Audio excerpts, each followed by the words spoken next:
जय हिंद दोस्तों। तो आज 10 महत्वपूर्ण क्वेश्चन के बारे में फिर से बात करेंगे। चलिए स्टार्ट करते हैं। निम्नलिखित में से कौन सा हार्मोन बच्चों के जन्म के बाद दूध बनाने की प्रक्रिया को उत्तेजित करता है? Prolactin, progestin, oestrogen, androgen.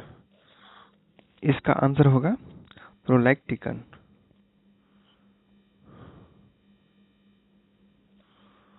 Prolactin hormone बच्चों के जन्म के बाद दूध बनाने की प्रक्रिया को उत्तेजित करता है।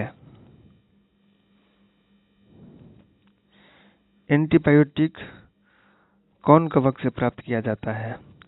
Neomycin, erythromycin, penicillin, streptomycin. इसका आंसर होगा पेनिसिलिन।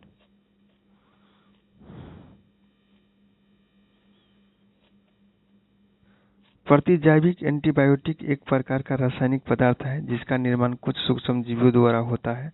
एंटीबायोटिक पेनिसिलिन कवक के पेनिसिलियम नोटेटम से प्राप्त किया जाता है।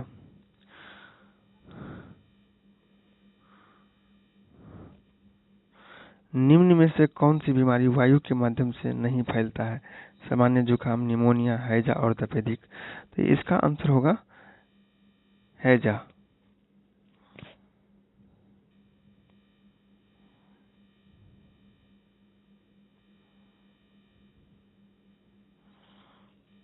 खांसी, जुकाम, निमोनिया, तपेदिक या क्षय रोग आदि वायु के माध्यम से फैलने वाले रोग है, जबकि हैजा दूषित जल, दूषित खाद्य पदार्थों तथा मक्खियों द्वारा फैलता है।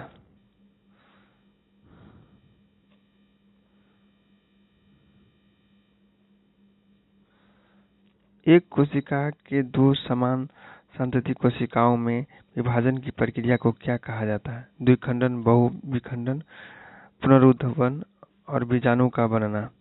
तो इसका आंसर होगा द्विविखंडन।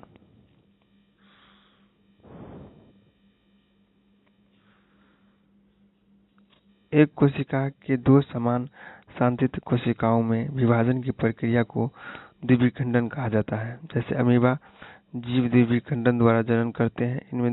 इनमें द्विविखंडन एक प्रकार का अलैंगिक प्रजनन तथा कोशिकाई विभाजन है।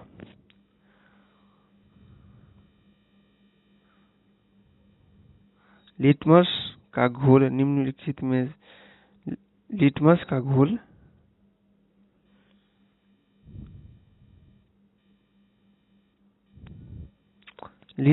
घोल निम्न में से किससे निकाला जाता है? हाइड्रेगी, लाइकेन, जेरेनियम, पेट्रोनियम। इसका आंसर होगा लाइकेन।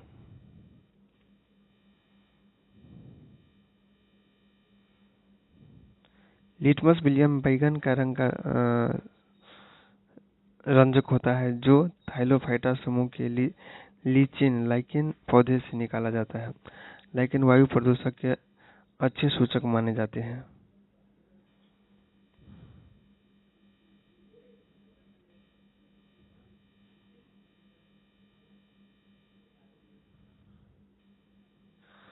निम्न में से कौन सा ऊतक त्वचा के नीचे और आंतरिक अंगों के बीच पाया जाता है? वसा ऊतक, पेशी ऊतक, तंत्रिका ऊतक, उपकला ऊतक। तो इसका आंसर होगा वसा ऊतक।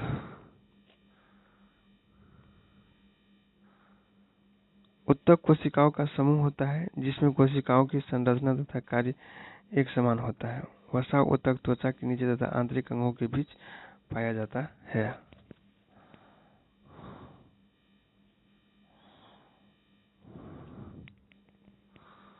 मेलिओडोसिस क्या है? संक्रमण रोग है, जोड़ों में पुराना दर्द है, स्मरण शक्ति में क्षति है, त्वचा पर लाल चकत्ते। इसका आंसर होगा संक्रमण रोग है।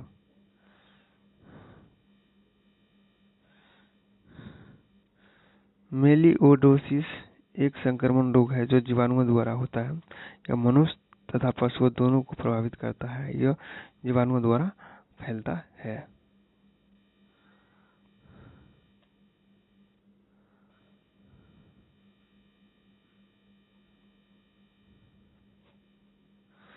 निम्न में से कौन सा रोग मानव शरीर में श्वेत रक्त कोशिकाओं को प्रभावित करता है? पोलियो, छोटी चेचक, ल्यूकेमिया, मस्तिष्क ज्वार। तो इसका आंसर होगा ल्यूकेमिया।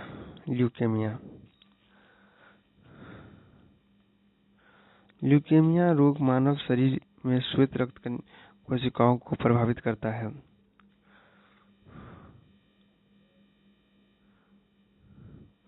खारे पानी में पैदा होने वाले पौधे कहलाते हैं जीरोफाइटा, हेलोफाइटा, हाइड्रोफाइटा, माइक्रोफाइटा। इसका आंसर होगा हेलोफाइटा। हाइलोफाइटा ऐसा पादप होते हैं जिनका विकास लवणीय जल में आसानी से होता है तथा उच्च लवणता युक्त जल में पैदा होते हैं एवं विकास कर पाते हैं।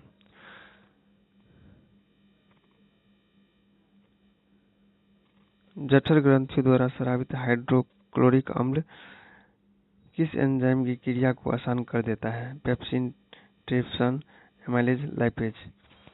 तो इसका आंसर होगा पेप्सिन।